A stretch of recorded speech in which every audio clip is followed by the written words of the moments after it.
Baik saudara, antara fokus negeri di bawah bayu, situasi semasa banjir di Beaufort. Laporannya bersama Inisia Dulus di Kota Kinabalu. Silakan Anne. Baik Zahira, perkembangan banjir di Beaufort. Setakat pukul 4 petang tadi, jumlah penduduk terjejas banjir yang berlindung di Pusat Penempatan Sementara PPS Selangor tidak banyak berubah dengan pertambahan satu keluarga, jadikan 231 orang daripada 73 keluarga. Menurut Pusat Kawalan Operasi Bencana Daerah Beaufort, penduduk terjejas banjir merupakan dari 5 buah kampung di Beaufort iaitu Kampung Suasa, Bangkalalak, Berumbai, Bakalau dan Kampung Lago. Tinjauan kru RTM di PPS Selangor mendapati penduduk terjejas terus diberi bantuan termasuk bekalan air bersih dan makanan.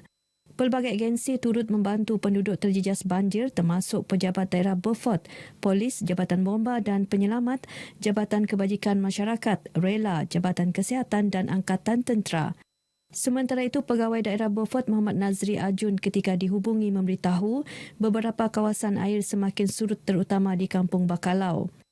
Sekiranya keadaan mengizinkan, beliau berkata penduduk boleh kembali ke rumah masing-masing petang ini. Sabah terus komited memberi keutamaan kepada aspek pendidikan dalam melahirkan modal insan berkualiti dan berdaya saing. Timbalan Ketua Menteri Datuk Insinyur Syahelmi Yahya berkata ke arah itu, pelbagai inisiatif pendidikan telah dilaksanakan termasuk bantuan tunai peperiksaan bakti, tabung pendidikan negeri Sabah TPNS dan bantuan aktiviti PIBG Sekolah Bagus.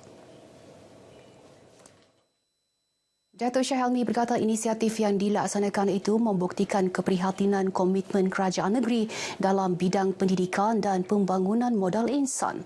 Beliau berucap merasmikan Majlis Makan Malam Amal SM Lasal Tanjung Aru di Pusat Teknologi dan Komersial Antarabangsa Pinampang. Dalam pada itu, Datuk Syahelmi yang juga Menteri Kerja Raya menyifatkan penggunaan teknologi digital dalam kalangan pelajar wajar digalakkan seiring dengan kemajuan teknologi. Ini kerana banyak perkara yang perlu dilakukan menggunakan teknologi digital seperti pembelajaran dan pengajaran. Bagaimanapun katanya, ia memerlukan pemantauan serta pengawasan bagi mengelak anak-anak terpengaruh dengan unsur-unsur negatif. Cadangan pembinaan Kolej Tingkatan 6 dalam kawasan Parlimen Kimanis telah diserahkan kepada Jabatan Pendidikan Negeri untuk kajian lanjut.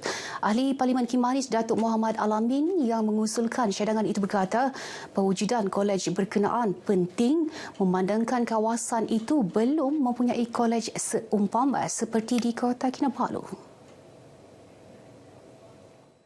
Datuk Muhammad Alamin berkata pemilihan Kimanis adalah lokasi strategik kerana terletak antara laluan Papar ke Sipitang, sekaligus memudahkan pelajar di kawasan itu melanjutkan pengajian tanpa perlu ke Kota Kinabalu.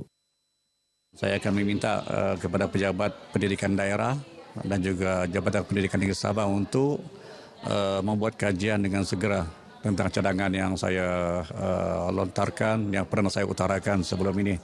Kerana kita belum ada Kolej Tingkatan 6 di bahagian selepas Kota Kinabalu, Papar sampai ke Sipitang belum ada. Datuk Muhammad Alamin yang juga Timbalan Menteri Luar Negeri ditemui pemberita selepas menyerahkan sumbangan kepada 150 pelajar yang akan melanjutkan pengajian ke Institut Pengajian Tinggi Awam dan Swasta. Mengenai sumbangan ini, beliau berharap ia dapat dimanfaatkan oleh pelajar dan ibu bapa bagi meringankan beban perbelanjaan penyediaan untuk melanjutkan pelajaran ke peringkat seterusnya. Orang ramai diseru untuk menceburi bidang kejururawatan atau kesihatan untuk menyampaikan perkhidmatan perubatan kepada masyarakat.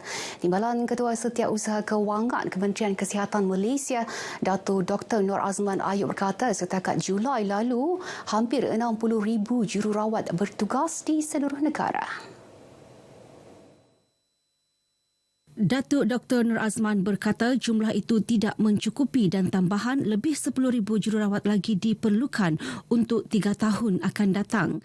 Beliau berucap demikian merasmikan Istiadat Convocation Institut Latihan Kementerian Kesihatan Malaysia ILKKM Zon Sabah di Universiti Malaysia Sabah UMS Kota Kinabalu.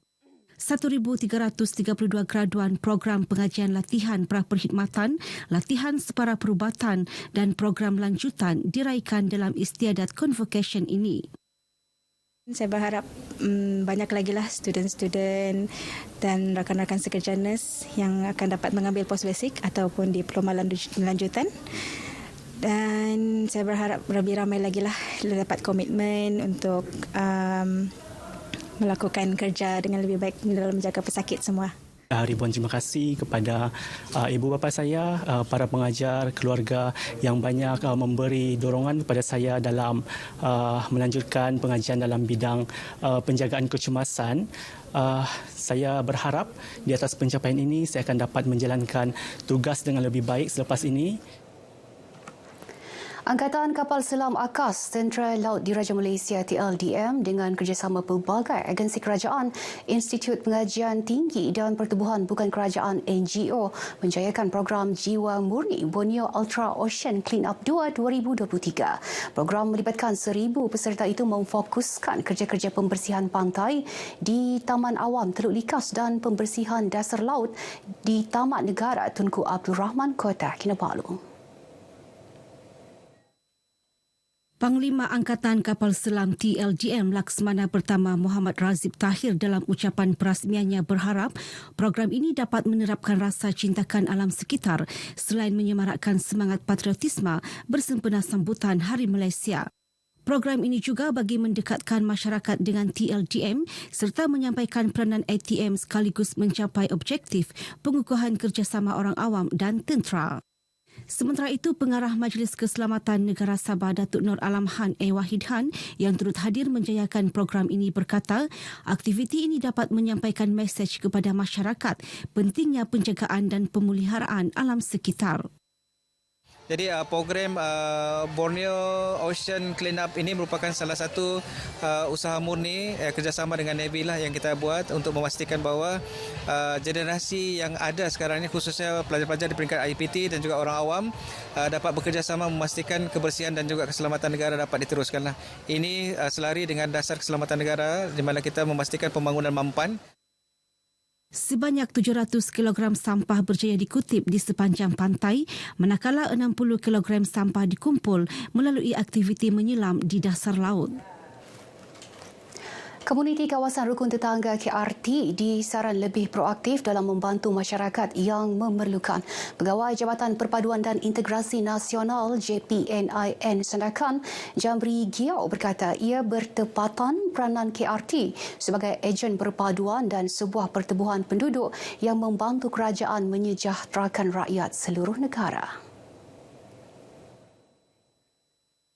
Di bawah gerak kerja RT for All, RT Sejahtera ini kita melaksanakan program sosial outreach dan juga social awareness di mana kita akan menggalakkan KRT di setiap kawasan itu untuk mencari inisiatif dan berfikiran lebih kreatif dan positif. Bagaimana kita boleh mengumpulkan keperluan-keperluan yang boleh kita salurkan. Jamri ditemui RTM dalam program Kembara Perpaduan Jom Gerak Muhibah Gabungan KRT Parlimen Sandakan di Pusat Jagaan Anak Yatim Rumah Al Yakin Sandakan. Program dirasmikan Ahli Parlimen Sandakan Vivian Wong Shiryi. Sementara itu, Setiausaha Pusat Jagaan Rumah Anak Yatim Al Yakin, Mustarin Muin menyambut baik dan mengalu-alukan masyarakat yang ingin membantu pusat tersebut. Menjadi harapan kami juga supaya anak-anak yang kami berada di rumah Al Yakin ini semoga mereka akan mendapat harapan yang cerah untuk masa depan mereka kerana kita terus membantu mereka dengan kemampuan yang ada. Terdahulu dalam ucapannya, Vivian yang diwakili pegawai khasnya Tang Su Ching memberi jaminan pihaknya akan terus memberi fokus untuk membantu orang kurang upaya, anak yatim dan asnaf di daerah tersebut. Lebih 1,000 peserta menyertai kayuhan santai Polis Diraja Malaysia PDRM sempena sambutan Hari Malaysia di Papar. Ia termasuk peserta dari kelab berbasikal sekitar daerah Papar dan dari negara Brunei Darussalam. Kayuhan sejauh 30 km ini bermula dari Ibu Pejabat Polis Daerah IPD Papar menuju ke Pekan Papar, Pantai Manis, Benoni, Jalan Pan Borneo, Simpudu sebelum kembali semula di IPD Papar. Ketua Polis Daerah Papar, Superintenden Kamarudin Ambo Saka ketika ditemui pemberita memberitahu selain menyemarakkan sambutan Hari Malaysia, program ini juga bagi mengeratkan lagi hubungan antara kaki tangan IPD dan warga sekitar. Beliau berkata demikian selepas melancarkan pelepasan kayuhan ini. Hadir sama Adun Kawang Datuk Gulam Haidar Khan Bahadar dan Adun Lim Bahau Datuk Joel Nuating.